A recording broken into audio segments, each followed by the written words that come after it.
that said, names again today, Jeffrey JJ. How you? Alright. I know, right? I am. So, for the weekend, and basically, we're gonna be. Alright, and this is a really defensive heavy draft for the most. It's a great draft for defensive linemen and offensive linemen as well. Basically, the line of scrimmage. It was a great draft for. Yeah, I was definitely. We're gonna keep it honest with y'all. We did kind of run this one time for a pre-recorded thing, but we decided that it was in our both interest to go ahead and live stream it. So with I'm trying to think exactly how I'm gonna say this. With that said, this is gonna be really fun. And what we did was I did the first 16, he did the last 32, or the last 16 out of the 32 for who we talked about first. So let's get right into it if you're ready. Alright, I think we're ready. So, Arizona was the first team on the clock, and they select Heisman Trophy winning quarterback Kyler Murray from Oklahoma. Your thoughts, Aaron? Alright, so this pick right here, Kyler Murray, I have a lot to think about this pick. I don't necessarily hate it. This is going to be something that happens later in the draft too, with a certain pick. I don't hate it, and I don't love it. I guess if you wanted to say from the love side, he is Kyler Murray, the most upside in the draft. He's shown that he can do what it takes, make them throws. I'm not somebody that hates on his height. I mean, you got people like Russell Wilson. But I will say this, you got Josh Rosen, and you can't give up on a guy too fast, because that really can mess up a person's career as a Josh Rosen. And I'm glad that Josh Rosen, gets traded to Miami after this, because of that gives him a chance to reset his brain, think about what's going on, what he can show to prove that that was a bad mistake. And on Kyler's side, I guess you could say that prove that it wasn't a mistake. So this is good for both sides, and I hope both of them really healthy careers. Yeah, I think that's a good way to put it. I like the pick in terms of like the player. Well, here, let me rephrase that. I like the player, I don't like the pick, and I'll say why. They mishandled the Josh Rosen situation.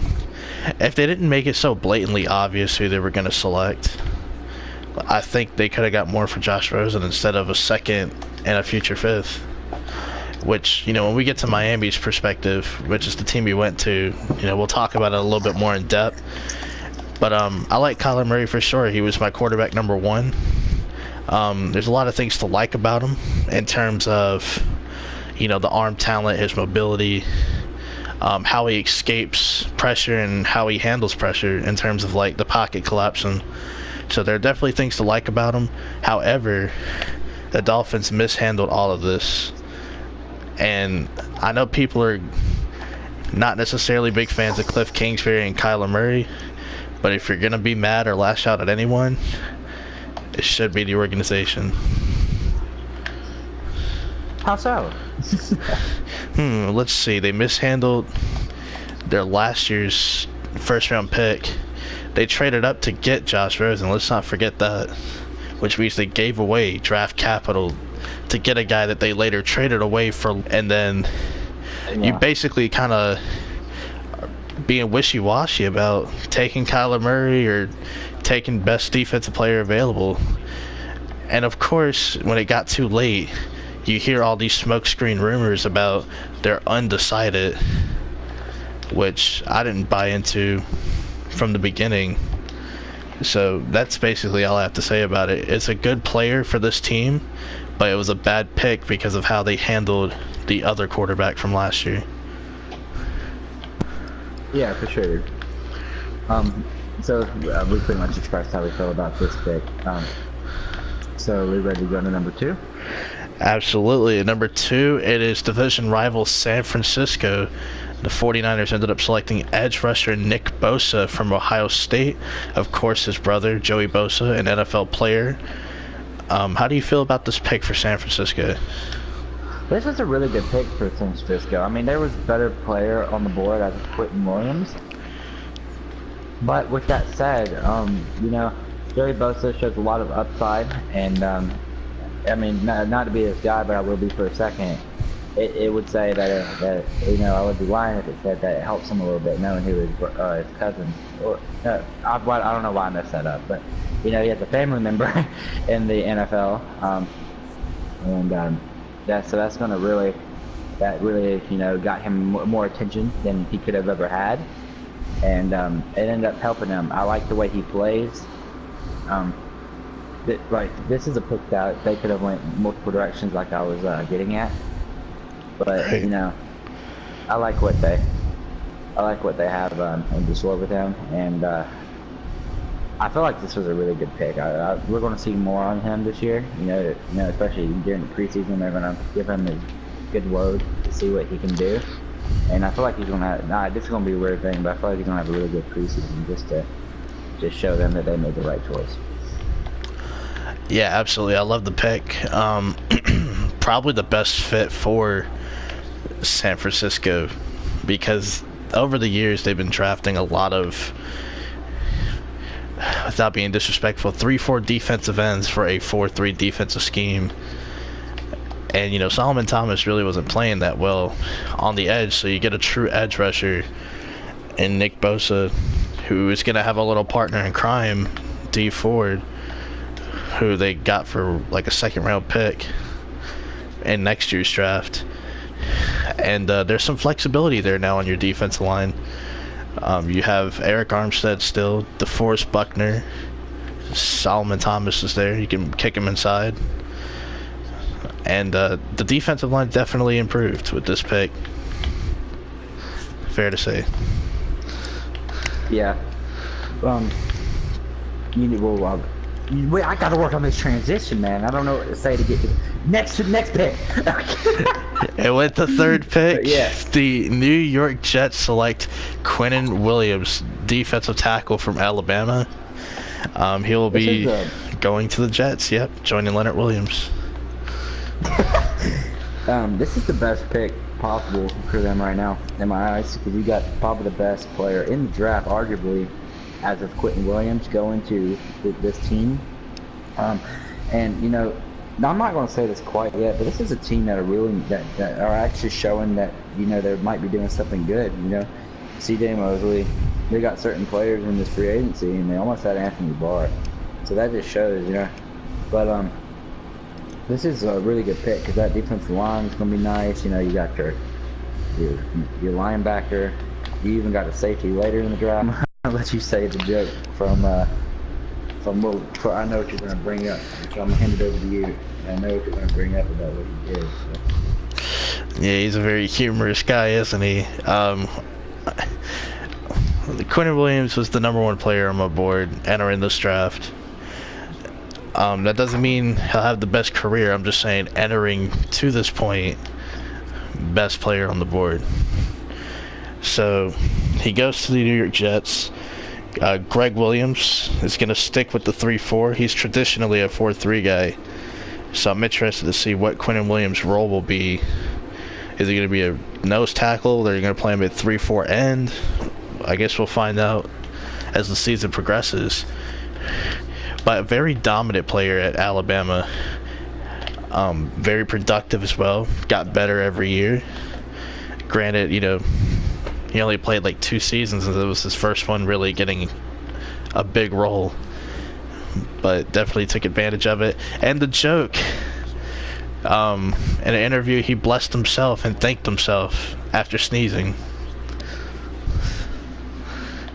Which, Really cool, funny. I guess. That was great. I mean, that just got him a bigger signing bonus. So, next your pick.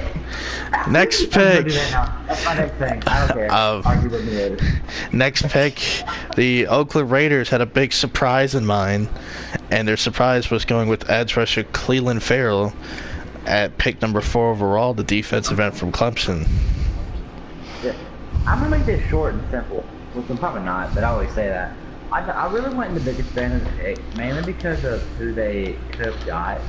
You had Devin White on the board. Hell, even if you didn't want him, you had Devin Bush. You had Josh Allen. You had so many players that you could have took except for Clinton Farrell. So I'm not necessarily, I don't want to bash his organization, but I definitely feel like they didn't make the right pick, and I don't like to say that because I don't like to hate on organizations, but nothing against Clinton. He's a really good player. I just don't think he should have went there. Um, and you just gonna be, I'm hoping to see what goes on with this. I'm gonna see what he does in this season, and I hope the best for him. Honestly, I do, but I wouldn't have picked him. I would have. My surprise pick would have been Devin White at 5 or a 4. So, I like the pick, but it is early for him. I understand before the combine, he was a top 10 player in terms of like how teams were mocking, but I guess after you put on a t-shirt and some sweats or tights or whatever, I guess that affected his draft stock. But wait, what? What? I said I guess after putting on a t-shirt and some tights and not running the fastest 40 in the world, that affected his draft stock. Yeah. Because the production was there. I'm a double sack guy for 2 years at Clemson. A very good player as well. He's gonna win with power, but 4 for him, it's still a little too early. But I think it's a good pick. It's a safe pick if there were to be like a fair medium. But Yeah. I ain't mad at it. I mean, there are better players on the board, but it's not like they got the worst value out of all the teams in the first round at that particular position. Yeah. We just explained that very well. So good job. Yeah, as you'll hear, there are teams who could have definitely had. No, not even this pick. We'll get to it. This was actually a good pick. Tampa Bay at number 5. The next pick. I was doing my saying. Oh, you're saying? I forgot you're trademarking that now. Yeah, for sure, dude. My bad. So, yeah, next pick, ladies and gentlemen. The Tampa Bay Buccaneers go with middle linebacker Devin White from LSU. Former running back, now a middle linebacker. Alright, so this is one of the things that I said that this is another one of the I love and I hate this pick. I love it for Tampa Bay. I truly do. This is a really good and safe pick for what they're trying to do. You got a new coach, fired your defensive coordinator last season. You got upside on offense for that team, and you want a leader, and one of the main places you want a leader is on that defense. And normally you think of a linebacker, and that's who I would gladly take as a leader for my football team, my organization. And good job, Tampa. And just before y'all say why do you hate it, I'm a Falcons fan. That's all I have to say. Yeah, they played Tampa twice a year over there. But Deion Jones is better, so it doesn't matter. Yeah, great pick for Tampa Bay. I mean, you're right. This is that middle linebacker Todd Bowles is looking for, the new defensive coordinator. First time a middle linebacker's been taken in the top 5 in like 27 years. So good to see that a trend or lack of trend got broken. So congratulations to Devin White. Yeah, just a really good pick. A great pick. That's basically all I have to say. Tampa Bay, great value here at 5. What was that last thing that you said? I was just saying great pick, like great value here at 5. Yeah. Yeah, okay. Next pick! Next pick, we're going to spend a little bit of time on this one, I feel like. New York Giants. They select quarterback Daniel Jones from Duke. Ooh. Okay, so, for a lot of picks, I can say I don't love or hate this pick. They could have done so many things with this right here. They could, I'm just going to throw out some scenarios. They could have drafted Dwayne Haskins. They could have selected a Josh Allen. They or Devin Bush. They could have traded that 17th overall pick later in the draft for, I don't know, somebody that already got replaced early in the draft, Josh Rosen. That fits perfectly in New York system. I don't know, JJ. Like so many things is coming to where that's so obvious that, and who do they do? They do everything except for my could have, and they take Daniel Jones at 6. Man. I didn't see this one coming. I think Oakland had a very overstatement when they said surprise, because I think New York just took that and shoved it down their own throat for a surprise. Yeah, I'm gonna let you get it all out of you before I go. But there were so many better things that they could have done with this. They pretty much selected probably Josh Allen, and then then traded that substance pick for Josh Rosen. That's what I would have done, and I'm gonna stick by that. And I'm gonna pass it on to you. All right, so Daniel Jones, quarterback from Duke. Duke's a basketball school. Let's just start there. The last good football player I can think of is Jamison Crowder, who's now with the Jets. But let me not get too ahead of myself. Like other people, I have my quarterback rankings. Where do you think Daniel Jones was for me? I think I already told you, but where would you think he is, knowing me? Oh, wait, the quarterback line? Yeah, and the rankings for all the rookies. Just knowing me. You know what? Fourth and third. Arguing with each other. No, you have him back there. I know that. You know what? I thought about it more since yesterday. He's tied for 5th. Okay. With Will Greer, right? Let me guess. With Ryan Finley. Oh. And Will Greer, I don't like his mechanics, but you know what? I like the situation he's in a lot better.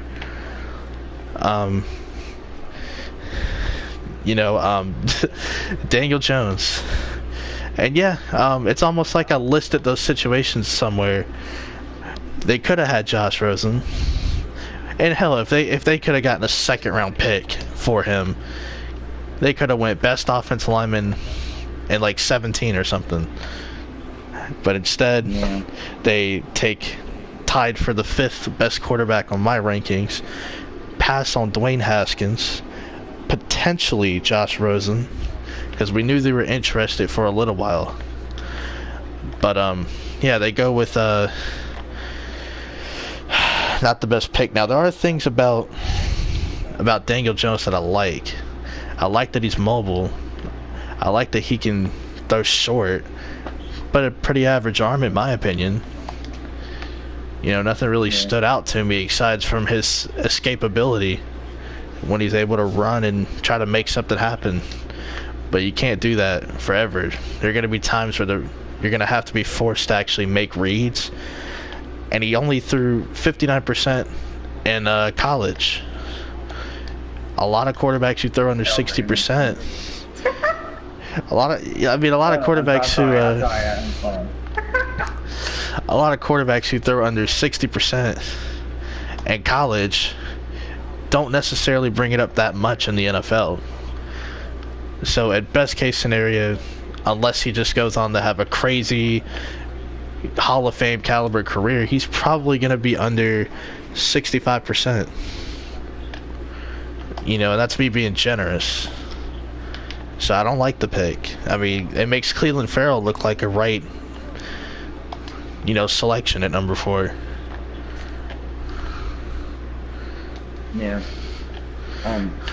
This is crazy. Probably one of the weirdest parts of this draft. Hey, but Dave Gettleman said, "We'll see who's crazy in 3 years." Yeah, I don't talk to that. That's how I feel about that. We'll see who's crazy in 3 years. Will you even have your job in 3 years? Let's ask that. he gets fired and becomes a top, and he becomes MVP. Yeah, because Sean McVay left the Rams or something. No, I'm just playing. But at number 7, for the second year in a row, Josh Allen gets selected, the edge rusher from Kentucky, to the Jacksonville Jaguars. This is a really good pick because, you know, obviously they didn't have their best defensive performance last year, but that's still there. There's, you know, it never, I mean, it's not like they lost so many players, say, as certain other, like the Ravens and stuff. I mean, you only just added to something that probably is really going to go back to how it used to be, or not as quite, but you're going to see a lot better from the Jacksonville defense. And they go and add a guy like Josh Allen. This is to this already stacked defensive line. If that doesn't spell danger, I don't know what does. This is going to be a really fun team to watch. It's you know, especially if everything works out with the offense of seven ball. But he, you know, he had a really good college career, and this is somebody that I was really looking forward to see where he was going to go. In this draft. So, you know, it's cool to see that not cool to see that he fell, but I bet it's cool for Jacksonville to see that he fell there. Yeah, absolutely. This is the best value pick so far. You know, a lot of people thought he'd be gone in the top 5, and that just wasn't the case. He goes to 7, and yeah, he goes to a defense that had, you know, not the best year, of course. The cool thing about him, 3-4 outside linebacker, who had the ability to drop back in coverage, and he looked really good as a coverage guy. So if this whole rushing the passer thing doesn't work, he can be an off-the-ball linebacker who could drop back in coverage on those running backs, which, you know, it could be something he's asked to do early. Playing time this year too, after Malik Jackson got cut. So I think the defensive line will be better. In terms of the team, I mean, we'll just have to wait and see. Yeah, it's gonna be really interesting to see how this team performs. You know, because of how bad of a season they had last year, I guess you could say. So I'm looking forward to see what they come out here. Yeah, absolutely. The Detroit Lions are picking at 8 overall, and for the 3rd time in about 10 or 11 years. Well, obviously they're going to be repeating a lot of stuff that we said. So you know how what I think about it. But there's so many teams that think they can just go and draft a Gronk.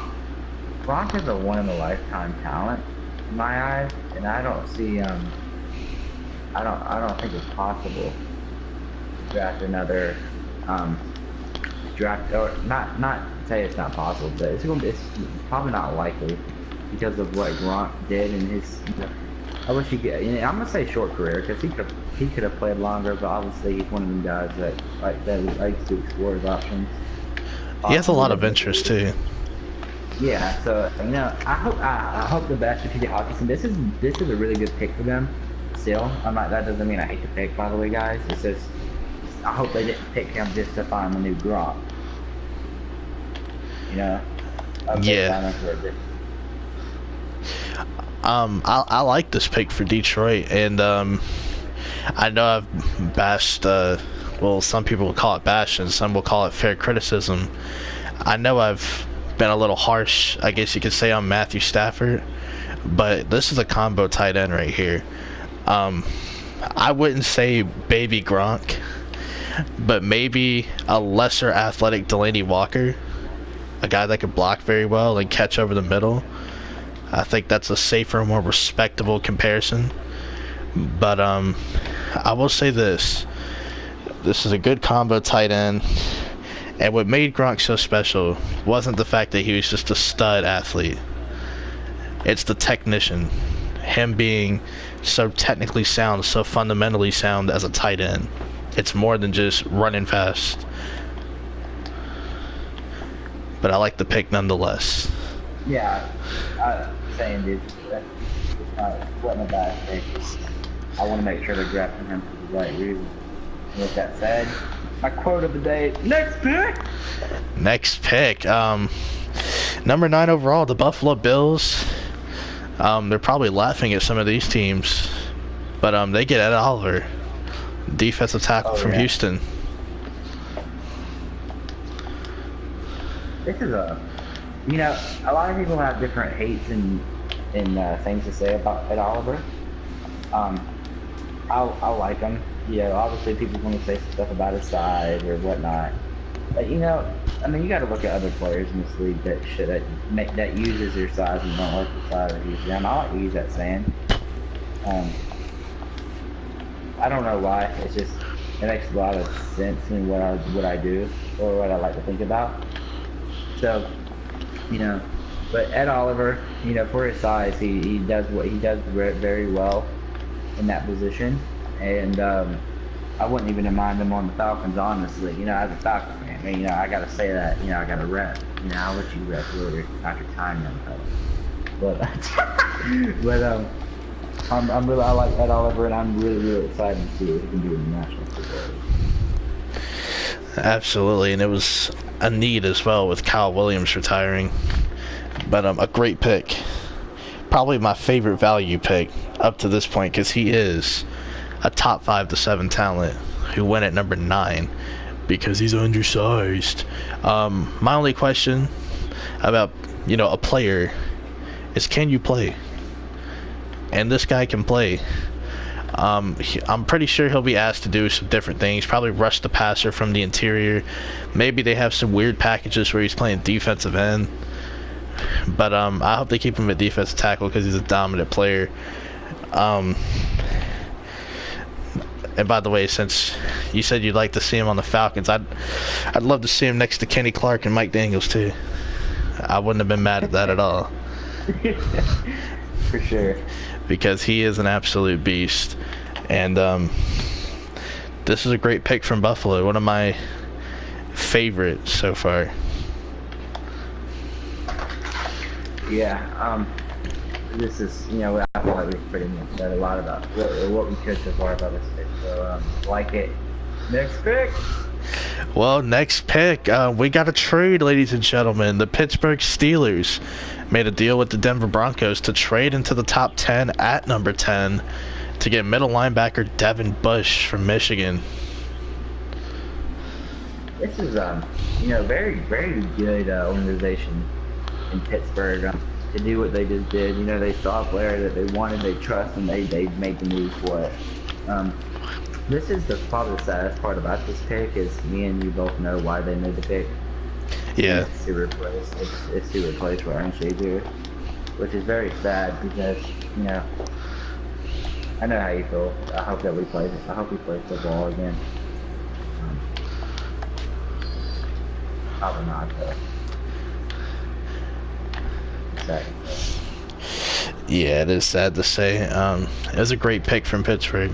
And I like the move to go get a guy who, you know, easily could be in the top 10. And he did go at number 10. I thought Denver could have potentially drafted him at number 10. So for Pittsburgh to move up and do this, really cool of them. The last defensive player in the first round they traded up for was Troy Polamalu. So we'll see. Yeah, look how it worked out. We'll see if Devin Bush has that same impact. I like what I saw from him. You know, a really good coverage linebacker. The prototypical build for middle linebackers today. A great athlete. So we'll see, man. Hopefully he brings some of that attitude to Pittsburgh. Yeah, I like that they put trust in players like that. I hope everybody looks that. Yeah, absolutely. At number 11 overall, their division rival Cincinnati, they at number 11 they would select offensive lineman Jonah Williams from Alabama. Ooh. This is something that might hurt some players' feelings. I'm not the biggest Alabama fan. Not Alabama fan, but Alabama players fan. There was the other offensive tackles that I would have chosen before him, or offensive tackle. I'm not gonna be that harsh. But you know, I just don't. see what everybody else sees in Alabama because of what they, how they, who they play and stuff. They only, in my eyes, they only play 2 to 3 good colleges every year. So, or at least, especially counting playoffs, you could even say. So probably, I guess you could say 3. But, I hope the best for him. But I'm gonna say this a lot, But I would have took some other. I would have thought I could have took Dwight Draymond. This is weird. Yeah, I hope, like I said, I hope it worked out because, if you need or if you wanted a tackle, go get one. That's what they did. So obviously, it's not a fancy pick, but it's a pick that very much liked, I guess you could say, by their fans. Yeah, there are better offensive linemen that you could have took. Jawan Taylor's there. You can make the argument for Andre Dillard as well, as great as a pass blocker as he is. I will say this though, if that's their guy, sure, and it's, at least it's not like the 6th or 7th best offensive lineman compared to like tied for the 5th best quarterback, like someone else. But I like the pick. Could have gotten better player out of it. But yeah, what you were alluding to with Alabama, I'm not really rocking with it either. I saw that they got 10 players drafted. That doesn't mean all 10 are going to be wearing gold jackets. So can we just stop with the whole fanboying over what Alabama can do in college? Because it doesn't always translate. I don't like to be this guy, but it's more of the organization, I guess you could say, like, oh, they came from Alabama. Obviously, he's a good player. So, that's probably why that happened. Yeah, but then again, to their credit, if it's a defensive lineman, I'll take it. I'll take him for Alabama if it's a defensive lineman. But here's the thing, quarterback. No offense to Tua, because I know he's coming out next year. The last Alabama quarterback that did jack shit, you have to go back to before my dad was born. Bart Starr for the Packers. I mean, that's a long ass time. Running back, hit or miss, honestly. Got a boyfriend? So he doesn't care? Yeah, I'm not a TikToker, so I can't relate. But it's hit or miss. Mark Ingram's had a good career, but for every Mark Ingram, there's a Trent Richardson. So it's really just hit or miss. For every like decent running back like Kenyon Drake or TJ Yeldon, there's a, no offense because I really like this guy, Eddie Lacy, who kind of had 2 years and that was it because of all the ankle injuries and stuff. So it's really hit or miss. I know they get a lot of players into the league, but how many of them have an impact? And that's really the question.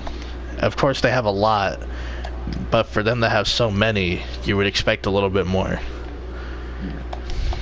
Great. But I'm at number 12 overall. The Green Bay Packers selected Rashawn Gary, the edge rusher from Michigan. This is a very, I guess this is a, I don't know the right word for this pick, but it wasn't bad at all.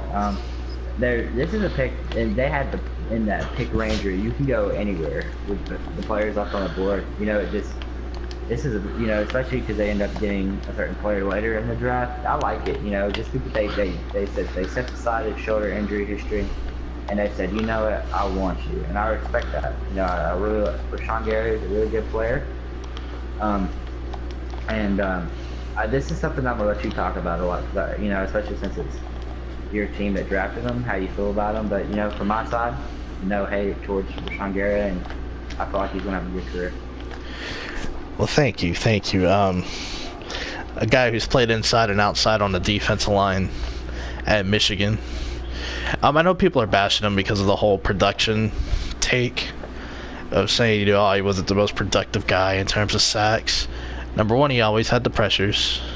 And number two, some of your favorite pass rushers, not yours, but in general, guys who got paid, don't even have 10 sacks in their NFL career in a season. Trey Flowers, shockingly, Jadeveon Clowney. So I don't want to hear the whole, oh, he doesn't have the sacks argument. It's stupid. Can you get pressure? Can other guys finish? You know, if you're putting pressure and can't get there. I mean, that's something you got to look at as well. It's not just all the flashy stuff. You need guys that can create penetration. And Gary does that at a high level in college, and we'll see in the NFL how he does it. I think he'll be good. I think Mike Pettin will figure out how to get the most out of him. He's a good athlete, a very good athlete.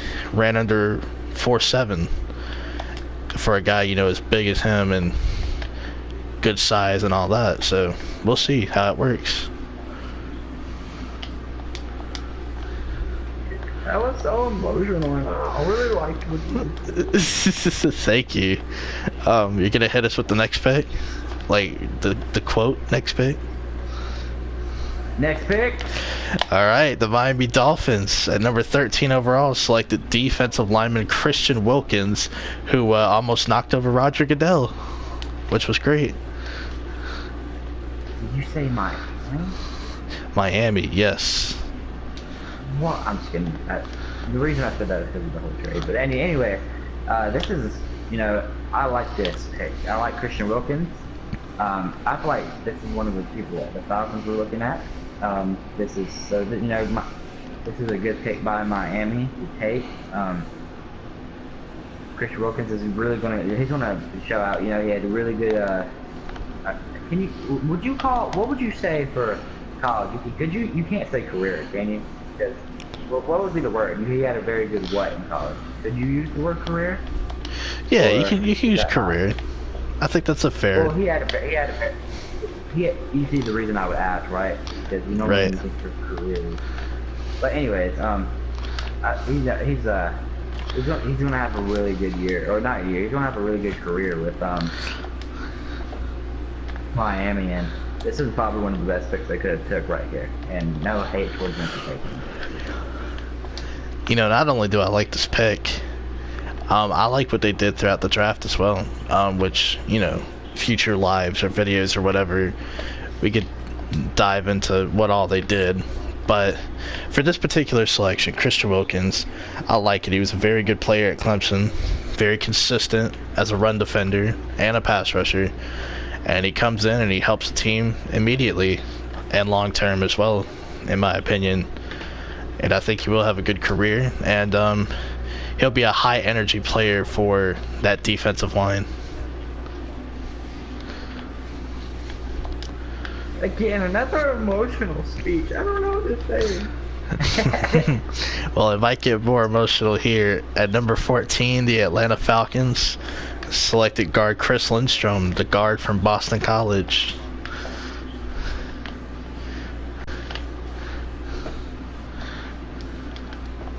Okay, so Chris Lindstrom.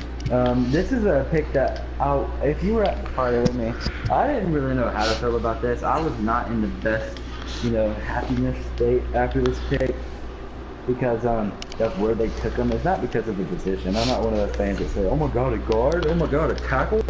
You know, like I was wanting a tackle or a guard, or Montez Sweat, who was still available. But you know, Thomas in a the day after the first round interview said the only they took him at 14 was because there was teams, there was talks around the league that he heard on draft day about teams possibly picking Chris Lindstrom up on the next 7 picks after them, and they did not want to risk it. So you know, I need to think about what team could have took him. So I don't have that information right now on you. Unless you can just think of a team quick, but I don't want to put that on you. Maybe Minnesota. Okay. Possibly Denver trading back, but that's it. Yeah. Yeah. See, I didn't want to put you on the spot like that, but I knew you would think of a team. But yeah. So you know, after further review, I like the pick. This is where I wish we would have had a worse pick, just so you know that you could say that we got him at the right, you know, where he should have went. But I guess, you know, if he's there, take him. And I'm glad they made it very clear, especially with the pick you'll see later, what they're trying to do in this draft, and that's okay. That line. Protect the $100 million man. You gotta like the strategy. Right. You know, you can argue it's a little bit of a reach, maybe about like 5 to 7 picks, like Thomas, the GM, was alluding to, and what you were saying. But he's a really good run blocker, and you see that on tape as well. A pretty good pass blocker, Yeah. and it fills an immediate need. Yeah, and there was nothing bad about, it wasn't like horrible pass blocking either. Yeah, it's just he looks so good as a run blocker that you kind of forgot. You know, I like how he gets to the second level. But I will say, I believe they moved on from Brandon Fusco. I'm pretty sure I read that today somewhere. Maybe I'm tripping. Today? Yeah, like they cut him. Then they must have released him because they signed him for more than a 1-year deal. Yeah, I think they ended up releasing him. Maybe I'm tripping. I don't know. No, Yeah, it no, doesn't matter. going. Chris Lindstrom's here. That's why I was like, I don't care. You know, he's here. But shout out to Chris Lindstrom, man. You know, I know everyone wasn't the happiest, but this is a better value pick than people probably initially respected, like within the moment. And I like the pick, and I like the fact that you're trying to protect the quarterback. I'm never against trying to protect your investment. Yeah, so I hope the best. Offensive lineman. Yeah. Next pick. Next pick. You want to talk about value? 15 overall. Dwayne Haskins, quarterback from Ohio State, going to the Redskins.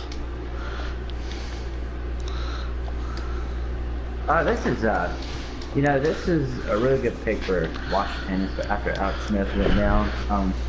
They did not expect him to be there at all. So Washington, is very happy to see him there on the board at that point.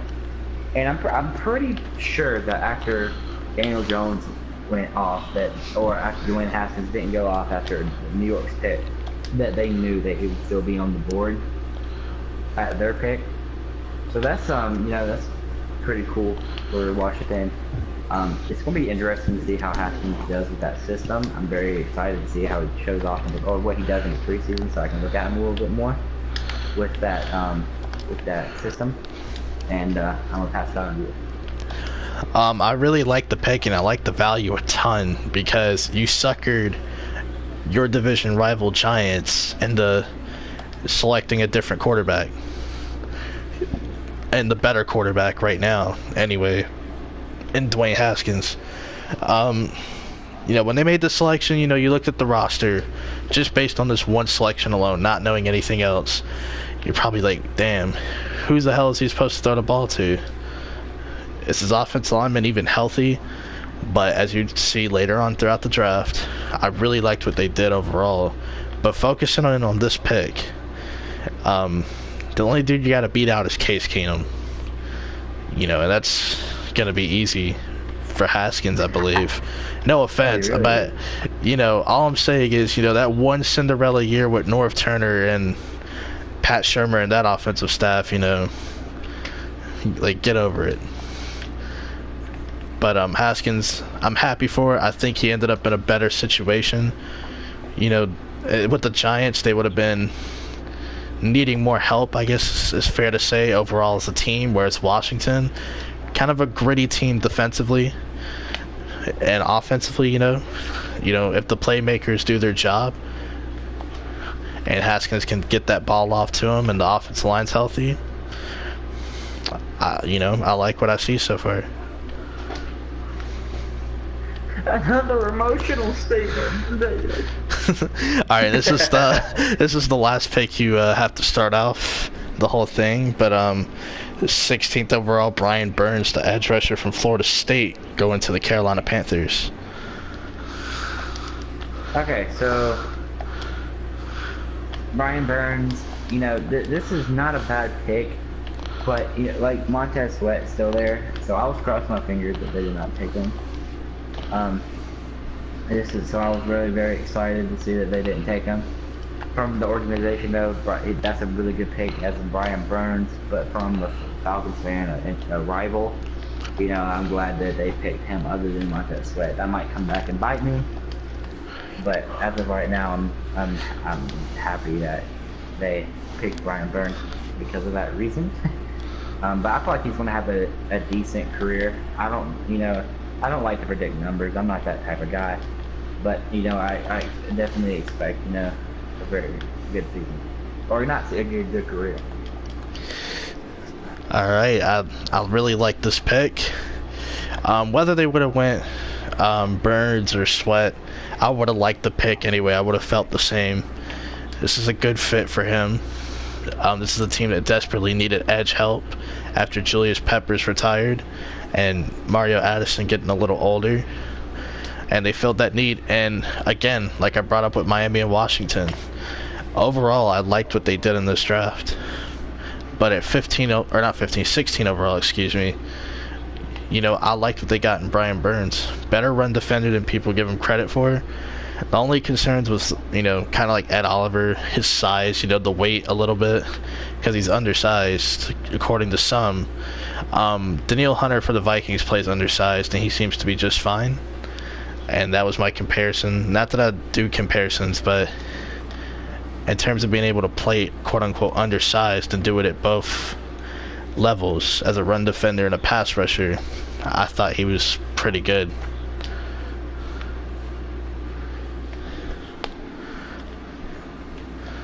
Yeah, man. So this is where this is where I like to, my turn to say, next pick. Next pick. All right, so I'm starting him off from here on out. At 17 overall, the New York Giants select defensive tackle Dexter Lawrence from Clemson. I'm going to say this. So I like the player a lot. I don't like the pick. Similar to the Kyler Murray one. They had way too many weaknesses. Dexter Lawrence. Yep. They had so many other issues they could have addressed before getting a defensive tackle, which, by the way, on the defensive line, they're pretty solid at compared to now wide receiver, offensive line still, corner, which they addressed later, and linebacker, just overall. Yeah. And they go with a nose tackle, which they're strong on the defense line. So for me, team value and overall value for like the defense, they didn't need this position at 17.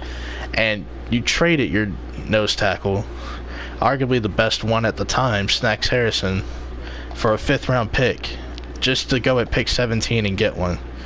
It makes no sense. So you devalue the position, and then you overvalue the position 2 years later in the draft. It just makes no sense to me. But Dave Gettleman said in 3 years we'll see who's crazy, so I'm sticking with it. Alright, you know how I feel about Dexter Lawrence, man. Very Hall of Famer. For sure. Very high on before the draft. Long time before the draft, I was like, no, I would not mind seeing Falcons pick him. 14. That's how much I like him, but it didn't happen, so whatever. But I hope Dexter has the best career. The only thing that something that I did recognize that Scott's hate on him for is sometimes he no-shows in games where he doesn't show up and get the numbers that they would want from him every game. So, that's something he could work on. But other than that, I'm very high on Dexter Lawrence. Yeah, like I said, this is a good player. I just didn't like the team that picked him necessarily because of how good they are at the position. But pick 18, Minnesota, going with center/guard Garrett Bradbury from NC State. A really good pick for Minnesota. They needed an interior lineman. Now, whether he's asked to play guard or center, it depends on the health of Pat Eflon, their current center. But nasty run blocker out of NC State. They need to improve their rushing offense because it was one of the worst in the league, and a lot of it had to do with just the health of the line and the inconsistency in the backfield. But this is definitely a pick that helps Kirk Cousins in that run game, and I can't hate on it because it was good value as well. Why am I, I probably should eat more. The, who are we still talking about here now? God, I'm out of here. Garrett Bradbury, the center slash guard from NC State. And who was it that ended up picking him? Minnesota. Minnesota, yeah. They could have went multiple positions there, but I like that. You know, you got somebody that control the line. I think the center is somebody that really probably the leader. You know, you got linebacker for defense, quarterback for pretty much the offense, and then for that line, the center would be the leader in my eyes. You know, you always got to have, you know, a good center is very important in this league to get to the second level, to pass block, to get the quarterback the ball, and then, you know, very well manner. You know, this is a really good pick. It's not something flashy that obviously you're gonna jump off and drink a beer or two, but an offensive line pick is an offensive line pick, and if you need it, you need it. It might be something you want, but it's gonna help you in the future. For the record, I'll drink to an offensive lineman. Not everybody will, but it's all good. Tennessee, the home team drafting, because the draft was in Nashville. They selected Jeffrey Simmons, the Tennessee Titans, at 19 overall. It's a really good pick. I know he's injured, has the ACL injury, but Tennessee's in a situation where, for that particular position, defensive line, Jeffrey Simmons. Yeah. For that particular position, they don't need him to play right away because they're already pretty good at the position. Yeah, they're stacked at the wall. You know, Jarrell Casey, you know, Daquan Jones, like, they're good right there. The only thing I didn't like, I understand, you know, if a player has off-the-field concerns, it's good to make it noteworthy. They're like, this is the only concern or one of the couple of concerns. No. They went on a whole new level. Yeah, we're gonna get there in a second. So of course there are players, you know, who have come out in the last few years. You know, Jameis Winston, Baker Mayfield with the little cop incident 3 years ago, Joe Mixon. There are players who have had off-the-field concerns or stuff that happened off the field that will turn teams away. But the way ESPN handled it for Tennessee, for the home team drafting, I thought it was really, you know, just really bad of them, and it didn't make them look any good. They had to air this dude's video. All they had to say was, oh, well, he had some off-the-field concerns that happened 4 years ago. No, they showed it. That's all they had to do. Everyone watching.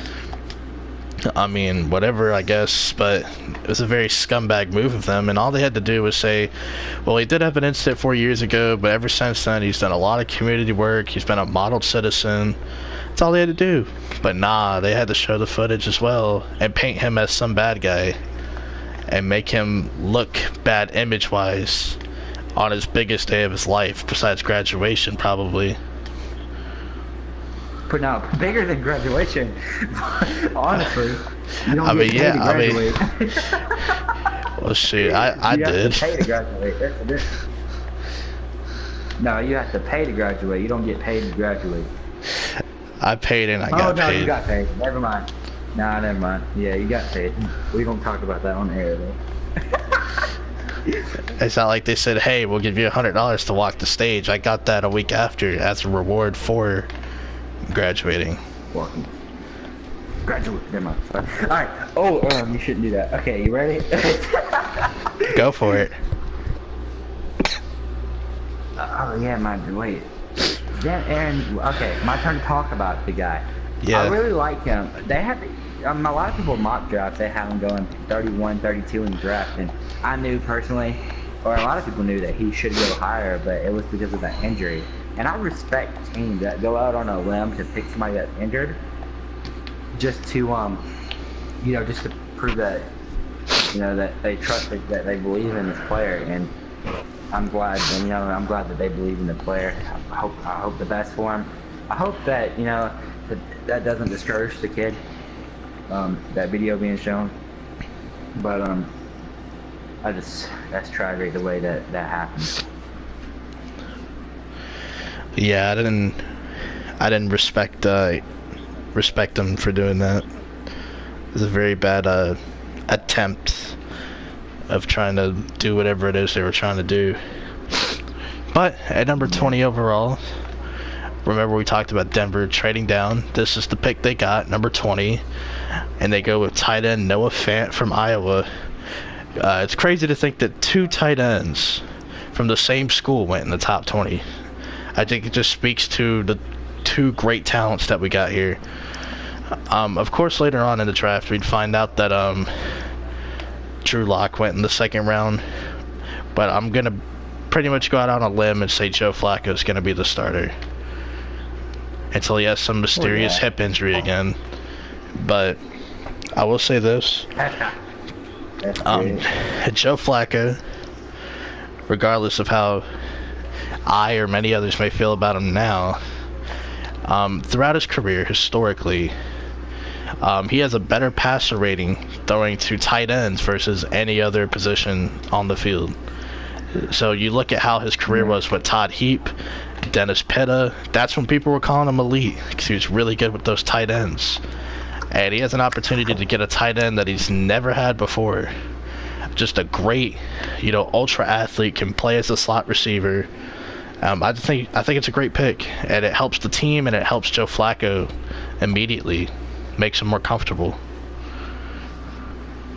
Yeah, I like him too. This was one of the positions in the draft that you didn't know who number 1 or number 2 was, but we pretty know 3rd, and there was no 1 and 2. We knew who was going 1, we knew who was going 2, and then it was back to normal after 3, 4, 5. You get what I'm doing. He's gonna have a really good career. I like Denver, man. That's probably one of the reasons they got him, is because they know what a guy like Joe Flacco can do with a good tight end. He needs to work a little bit on run blocking, but if he can get that down, he's gonna have a really good career in the NFL. Yeah, man, and according to John Elway, Joe Flacco's starting to enter his prime. Facts. Yeah, man, 34, just entering his prime. I think that's fantastic. At 21 overall, the Green Bay Packers traded up 9 spots with the Seattle Seahawks to get safety Darnell Savage from the University of Maryland. My thoughts on him: very versatile player.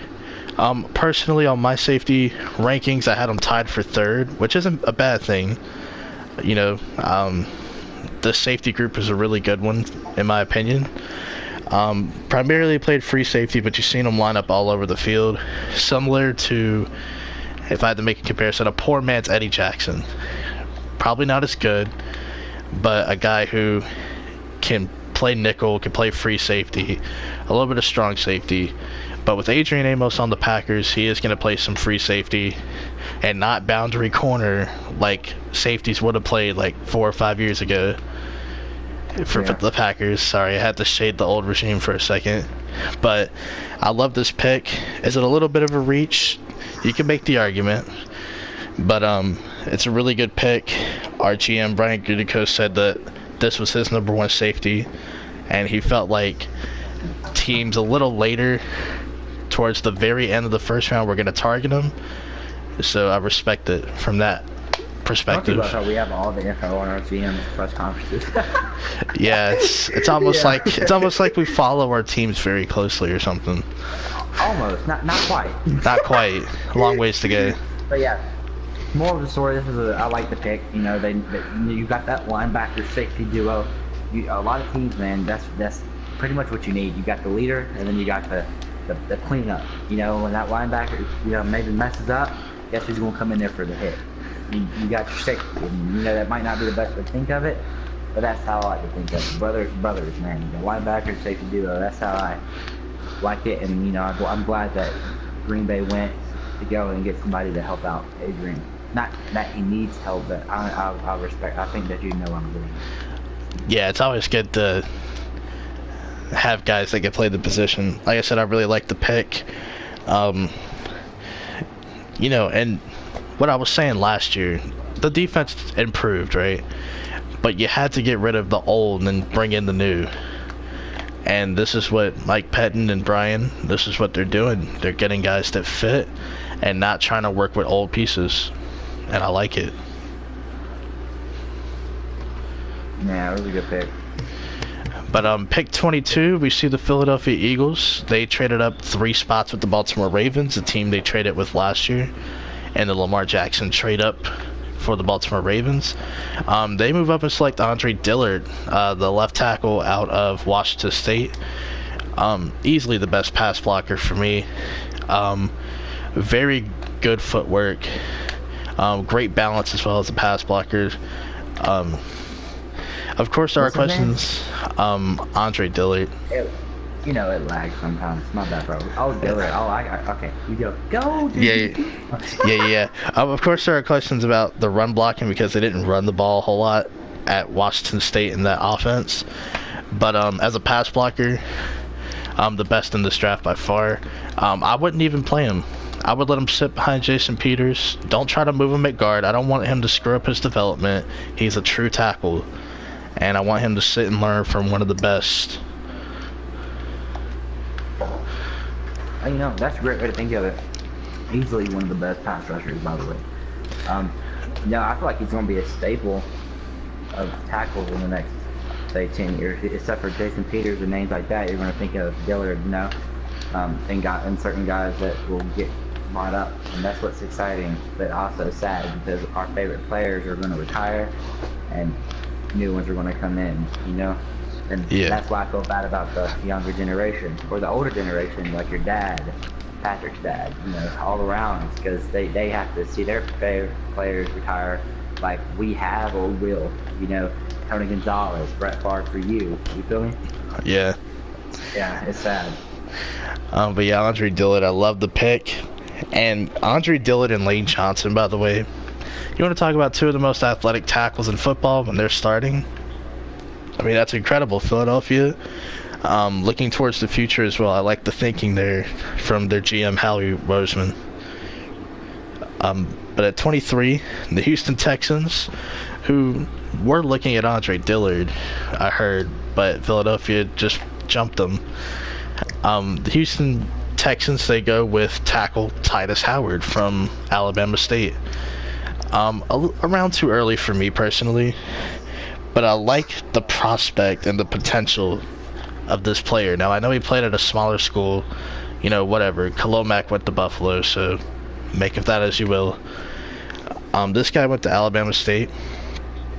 He did play Auburn, so he did play some competition, which, you know, certain teams just don't for whatever reason. But he looked really good against Auburn, and Auburn has a solid defensive line over there. A former quarterback, then tight end, and now left tackle. I like the upside with him. He is going to be asked to start, but I feel like with him, instead of sitting him and letting him develop, I would say let him play out there and get more reps, because I think for a guy like him, who hasn't played a whole lot of tackle in his life so far, more reps is going to help. Instead of a guy like Dillard where he's okay to sit. Right, because he's a natural tackle. But yeah, you know, we're getting in that where I don't have that much to say about him. Round too early, definitely can agree. Juwan Taylor's still available. Other players still available. That's pretty much what I gotta say. I mean, I would pick Juwan Taylor. Don't hate the pick, don't love the pick. Just let's see if they know what they're doing. Yeah, absolutely. Let's see here. At pick 24, the Oakland Raiders. Back on the clock, they took Cleveland Farrell with their 4th overall pick. They go Josh Jacobs, the running back out of Alabama. I like the pick. If there were one running back that you could make some sort of argument for being a first-round pick, it would be him. I'm not saying he should have been or he shouldn't have been, but a good player. I like the fact that he doesn't have a lot of mileage on him. I like the fact that he was used situationally, part of a 2-back system over there at Bama. And he's a patient runner, pretty fast in the open field. When he sees the hole, he just takes it. And he offers a lot of versatility as a pass catcher. So he's kind of the modern NFL back. And I think it's a good pick for Oakland. They needed the position after Lynch retired and Doug Martin not returning. So good selection. We're talking about the one and only Josh Jacobs from Alabama, correct? Yes. You know, exactly what you said about the low mileage. You know, he hasn't ran as, he isn't bringing on a lot of baggages, you know. some running backs in the draft do, which is a really light. That means you can use them a little bit more in different ways his rookie year and even farther into his career. You know, with his 2 picks, with Oakland's 2 picks, that they could have drafted him either one of them, I believe. But I guess when you have 2 picks close together, that just shows which one you like more, which pick you like more out of the 2 picks. You know, so that lets them know that Josh Jacobs is their first pick if they had to choose, and then you know, so that's a good way to think about it, I guess. So you know, this is, I guess, since Marshawn Lynch retired, you know, they need that running back. Because they did have, you know, they not a good running back core, but a depth running back core, and now 2 of them is left. So what a way to get him back if I draft. Yeah, absolutely. They get an all-purpose guy right here. At 25, remember we talked about Baltimore. They traded back with Philadelphia. At pick 25, they go Marquise Brown, wide receiver from Oklahoma.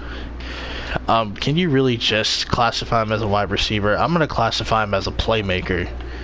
Because I think however you can get this dude the ball, put it in his hands and put him in open space. He's a big play guy, in my opinion, and a lot of people's opinion. I think he can get some jet sweeps, probably take direct handoffs. I think he's going to be a good receiver as well. Of course, that depends on their quarterback, Lamar Jackson. But in this draft, you know, I thought Baltimore had a really good draft as well. They did a lot to address, you know, wide receiver and trying to help Lamar Jackson, but we'll see what Marquise Brown means. He's a big playmaker, and I think there's a lot of potential for him to have a lot of highlight reel plays. Especially with you have Lamar Jackson throwing him the ball. You know, I'm not the highest on Lamar, but I'm also not the hater of Lamar. You know, I'm looking forward to see what he does with his second year.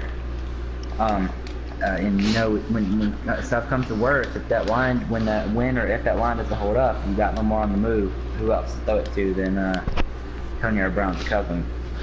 So, yes, maybe they train together, they do what they got to do, and yeah, I expect a lot of potential from Brown. Yeah, absolutely. I'm excited to see what this team does, coming off an AFC North championship. At pick 26, though, the Colts ended up trading out of this selection, and the Washington Redskins traded up and ended up selecting Montez Sweat, the edge rusher from Mississippi State. A really good pick at 26. Probably should have been taken at least 10 picks ago, maybe 15 picks ago. But great player. I understand the concern. He does have a heart condition. It caused Maurice Hurst to slide from a first-round talent to the 5th round. Luckily for Sweat, it wasn't as severe, because they wouldn't have asked him to participate at the combine if it was. So that is a good sign, but I understand people's concern. I liked what Washington did throughout the draft as well. I think I already brought that up, but this was a good value pick, a great value pick, and can't really find anything to hate about it. Yeah. Yeah, that heart condition. You know, I hope everything's cool with it. Like I said, I would have been fine with the thought of taking him back at 14. This kid has a lot of potential. This kid, you know, I expect him to have a really, really good career. And the fact that Washington would do that to get him shows a lot to him. You know, this is going to be fun to watch him on that line after some of the key players left, or you know, maybe 2-1. But it's going to be good to see him on that line. I'm going to be able to see a lot of him next season. Yeah, absolutely. Preston Smith leaving for the Packers. He should come in and fill in right away, assuming he is cleared for action and all that. Let's see. At pick 27, the Raiders, their 3rd and final first-round pick. They go with safety Jonathan Abram from Mississippi State. My 2nd-ranked safety. So he was the 2nd safety off the board, so I like the pick. I had him as a late first rounder around pick 26. So he goes at 27, so that's good value. Can kind of do it all. I don't know if he's going to be playing free safety. It was last year about trading him. I'm going to ask the question again. What's up? Obviously, sometimes your voice is going to act out a little bit until we get our own studio. Not to spoil or anything, that's happening soon. What player are we talking about? Jonathan Abram from Yep. Mississippi State. Um, Mississippi State, yeah. yeah, I do like him. You know, he was number 2 on my board personally for safeties. I don't know what safety position he's going to be playing. I know they have Carl Joseph still, but they talked about potentially trading him last year. They didn't. So I'm under the assumption he will play free safety. Luckily for him, he has incredible range as a safety for a guy that's traditionally known as an in-the-box safety. So hopefully it's not a Jabril Pepper situation where he kind of struggles at free safety and has to move. Hopefully it works out for him. Yeah, this was a really, for the pick that they had, this was a really good pickup. You help your safety core. So this is I'm glad this is. I don't know what to expect from him. You said you had a number 2. Yeah, as a safety. Yeah. No. Yeah, no disrespect. I just hope, like I said, I hope he doesn't turn into a drill pepper situation, because that was the bad start of his career, and he was so thought of highly. Yeah, and it's unfortunate for him because he was a guy that a lot of people consider very rangy for the safety position. But if he has to move, I think he'll excel. Abram, that being, and of course Peppers did too. Tremendous second year for him. But at pick 28, we had Jerry Tillery, the defensive lineman from Notre Dame. Jerry Tillery, defensive lineman from Notre Dame. So I had this pick mocked for 2 months that they were going to get him. I just thought it was the best fit for Jerry Tillery. He's more of a pass rusher at the defensive tackle spot, but he is a good. Which team did he go to? The Los Angeles Chargers. Hey, yeah, my bad, though. It's alright. So, more of a pass rushing defensive tackle, but he is a good run defender still. It's just kind of what he was known for. It was pass rushing from the interior, and it's a good fit next to Melvin Ingram and Joey Bosa. You have Brandon Mebane there, who's a good run defender, a little older, but could still work. I don't know their cap situation. I haven't really been paying attention to the cap in a few weeks. But they still could get a guy like Ndamukong Suh potentially. If they want to upgrade at run defender, they could get Muhammad Wilkerson. So I'm not going to rule that out. They can still do that. Yeah. But I love this pick as a fit. Yeah. I like that you had him mocked there, because this is a really good pick for them. It helps and that helps solidify that already good defensive line. I mean, you can say this for a lot. You can always go different positions, but this is probably one of the best picks they could have took at this point. Probably the best pick they could have took right now. Yeah, absolutely. I like what they did. Not overall in the draft, because there were a couple of reaches, shots in the dart, but the first 2 rounds I definitely liked what they did. But at pick 29, Seattle making their first official pick.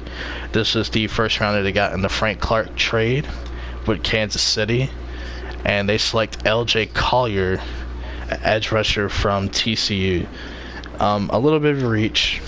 I had him as like a late second, early third, so it is a bit of a reach, but Seattle made arguably a reach last year, getting Rashad Penny in the first round again towards the end of it. I believe, he was the first rounder, like pick 23 or so. But I had like a 3rd round grade on him. He ended up being okay, but of course, injuries. But LJ Collier, he is a fit for them. He can kind of play defensive tackle and defensive end. So he'll fill in that, old Michael Bennett role. Probably not as good as Michael Bennett, obviously, but, if they could develop him to be, that'd be pretty cool for them. Maybe it makes us look stupid thinking it's a reach.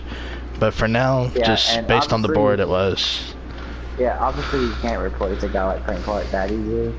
But they really don't have a choice. So we knew they were probably going defensive lineman there. So it was a reach. But I guess I just had to turn into, I got to start trusting these GMs, because obviously they don't think the same way we do. So I'm going to see where this goes. Yeah, hopefully it all pans out for him. Let's see, at pick 31, or no, 30, excuse me. I'm I'm sorry, we still got one more before we get to 31. Seattle trades down with the New York Giants to select cornerback DeAndre Baker from UGA. I'm gonna say what I said yesterday when we recorded it. So yeah, the Giants getting DeAndre Baker. I'm not comparing these two players at all, but there are some things that DeAndre Baker does that I see in Richard Sherman's game as well. Not a comparison. I just see like the discipline in man coverage, the physicality in press coverage. Like I said, I'm not comparing them. I just see some things. They're both not the greatest athletes in the world. They didn't, blow it up with their 40 time, but technically sound corners. And I think the Giants, I'm glad that they addressed a position they actually needed to be addressed, which was corner. And they eventually got one in the 4th round as well. But of course, we're talking about the 1st round. And for them, this is a good pick. Yeah, I really like Baker. He has a lot of upside. Since we recorded this, obviously I already knew about the guys. And after further review, I really do like that comparison. Obviously, we're not the comparing type of people, but sometimes you have to without accidentally doing it while doing it on purpose. If you feel what I'm saying. Yeah. And I like what that reminds you of. And New York did need a corner, and that was one of the best ones to get at the time, or the best, probably arguably the best one to get at the time. Yeah, absolutely. Now at pick 31, the LA Rams traded down with the Atlanta Falcons to select offensive tackle Caleb McGarry from Washington. Very good run blocker. Ryan Strader Jr. over there, kind of looks like him just a little, not fully. But as a pass blocker, just a little bit of concern. Nothing too major, but sometimes I need him to get a little bit lower, because if you don't get low enough against a speed rusher or a straight up bull rusher, they could end up getting the better leverage, and that would affect pressure coming from the right side, and you got to keep your $100 million quarterback upright. But just a minor issue. Overall, I like this game. So, good pick. See, I would have took Jawan Taylor here. But, I'm not, like I said, not hating on the organization. I know what they're trying to get to. So it's going to be, looking forward to see how he shows out. But out of the two Falcon picks, Chris Lindstrom, after further review, was my favorite one. He's the one that I like out of the both of them. Yeah, definitely my favorite one as well, because it's a guard, and I thought they could have used another guard. Even though they brought in 2 guys, I still thought they could have used another guy. Because, on the offensive line, we see how frequently they get hurt. So it never hurts to bring in or have at least 9 guys on the roster. Maybe even 10 if you want to go with a whole second unit. But overall, yeah, I like both picks. And at pick 32, the New England Patriots, they go at wide receiver N'Keal Harry. A good fit. Not going to blow you away athletically, but he has good size. Can play in the slot or the outside. Brings that physicality. A good run blocker, which you don't hear about with receivers a whole lot. So to me, I just think this is a good fit for the Patriots, and I don't blame them for taking him at 32. Yeah, this is really, any receiver Brady ain't complaining about. This kid has his upsides and his downsides, but Brady ain't complaining. He gets another receiver. And I'm just going to be looking forward to see how he acts. A big body receiver with Brady. That's going to be fun to watch this season. Yeah, absolutely. And one of the strengths for him is he can work the short and intermediate stuff very well. This isn't a knock against Brady. I mean, dude's going to be 42 this year. He ain't throwing it deep that much. So I like a guy that can work the short intermediate range with him. So, DK probably wouldn't have been the best fit for the Patriots. But yeah. I will say, good pick, and I thought the Patriots had one of the best drafts overall out of all the teams. It was a good draft. So yeah, that's basically it. Alright, ready for me to hit him? Go for it. Hope you guys have enjoyed. Hit that like button, subscribe. If y'all disagree with anything, Once this becomes a video comment, we'll bring you onto the show, have a friendly discussion with you. Hope you guys have enjoyed. Say it.